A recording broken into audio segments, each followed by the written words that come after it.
موقف الوزارة من هذا الإضراب ومن مطالب أعوان ديوان الطيران المدني والمطارات.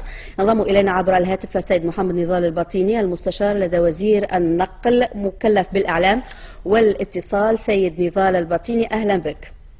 مرحبا بك. إذا يبدو أن مطالب أو موقف الوزارة وردها على مطالب الأعوان المضربين الاثنين الماضي كان سببا في هذا الإضراب الثاني وسببا في الحديث أيضا عن التصعيد في الموقف. وفي البداية باش نوضح، ماهوش إضراب، صارت وقفات احتجاجية وما صار حتى إضراب في مطارات تونسية. الحاجة الثانية أنه بالنسبة لنا جميع الانتدابات تم وفق القانون، ونحن يعني حاضرين باش نناقشوهم بالانتداب. انتدابات يتحدثوا عليهم الان هي 4 انتدابات بالنسبه للعفو التشريعي العام. لو تسمح لي في دقيقه باش نوضح موقف الوزاره.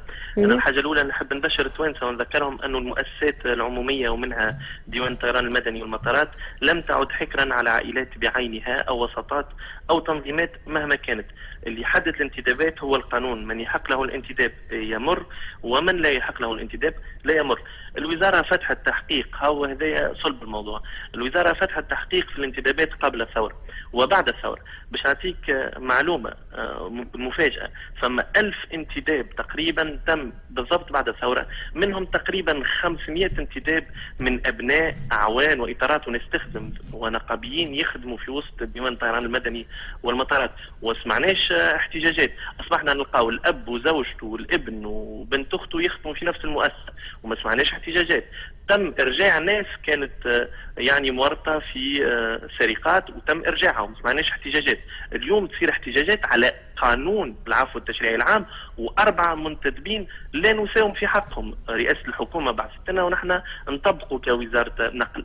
هالتظاهرات هذه في الختام تظهر انها احتجاجيه ونضاليه لكنها سياسيه بامتياز، والا فما معنى حضور نواب منسحبون اليوم في التظاهرات الموجوده اليوم، في حين انهم يطالبوا بتحييد المرفق العام عن التجاذبات السياسيه. يظهر لي صارت العمليه هذه في ميناء رادس قبل، صارت في الوكاله الفنيه للنقل البري، وباش نختم لكم في الوكاله الفنيه مثلا للنقل البري اللي يزعم العمليه هذه اليوم تم طرده واحالته للقضاء، لانه في وقت الاحتجاجات هذه تم فتح تحقيق في ملف الفساد. تو نشوفوا بعد مده علاش صارت العمليه نتاع الاحتجاجات هذوما وقت يخرج نتيجه التحقيق اللي تم في الانتدابات اللي صارت بالضبط بعد الثوره. يعني الوزاره لن تتراجع عن التعيينات الاخيره محور الخلاف. نحن نطبقوا في القانون، قانون العفو التشريعي العام هذا من رئاسه الحكومه، واللي عنده مشكله مع القانون ماهوش في تنفيذه الخلاف يولي ما يتوجهش لوزاره النقل. نحن نطبقوا في القانون. ثم طيب 4 يتمتعوا بالعفو التشريعي العام، ماهوش منهم السيد حمزه هذا قلناه وعاودناه. تم تسريب وثيقه على اساس وانه الوزير راس ديوان الطيران المدني. بالطبيعه قلنا هل الاختصاص هذا يستحقه ديوان الطيران المدني والمطارات او لا؟ جاوبنا ديوان الطيران المدني والمطارات قبل الاحتجاجات انه ما يستحقش مهندس الاعلاميه. ال4 اللي هما يتمتعوا بالعفو التشريعي العام هذا حقهم ولا نساوم في حقهم وفي تطبيق القانون. بخلاف هذا عدم تطبيق القانون نحن نفتحوا فيه بحث وباش نحاسبوا الناس الكل على تطبيق القانون. نعم، السيد نضال الباطيني المستشار لدى وزير النقل مكلف بالإعلام والاتصال، شكرا لك.